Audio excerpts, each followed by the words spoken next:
ওল বিচি হোল মোল সব রান্না করে গেছে, সব বাড়ি নাকি জানি কি। তোমার গোছানো কমপ্লিট? মাথায় জন্য ওষুধ দিয়ে এসছো? না, তোমার জন্য ঘুমের ওষুধ নিয়ে এসেছি।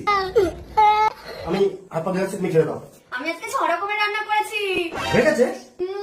তাই? কি রান্না করেছো? খেসারি শাক।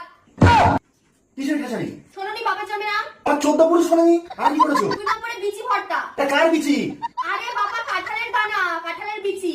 সেদিনকে একটা কাঁঠাল পুজোতে দিলাম না, সেই কাঁঠালের দানাগুলো ছিল সেটা। এই সব রান্না শুরু করেছো তুমি আবার? হেব্বি লাগে খেতে। কচি ভাষা করেছি। আগে দিকে যেটা কিনলে ঘষে দিয়েছো তাকে। আচ্ছা তো কচি ভাষা। আর কি? ডাটা কিমা? চিকেন কিমা? আরে এতদিন তো চিকেন কিমা খেয়েছো, ডাটা কিমা খেয়ে দেখো, হেব্বি লাগে। সব শুকনো? ওলের ঝোল। আরে ভাই তুমি ভালো কিছু করনি? ওলের ঝোল। কিসের হোল? ওলের ঝোল। আরে ভাই ওল কচু মচু এগুলো কি করে রেখেছো? শেষ পাতেও আছে। ভিডিও ভালো লাগলে লাইক আর করুন, কি? শেয়ার এন্ড সাবস্ক্রাইব করুন। টকশা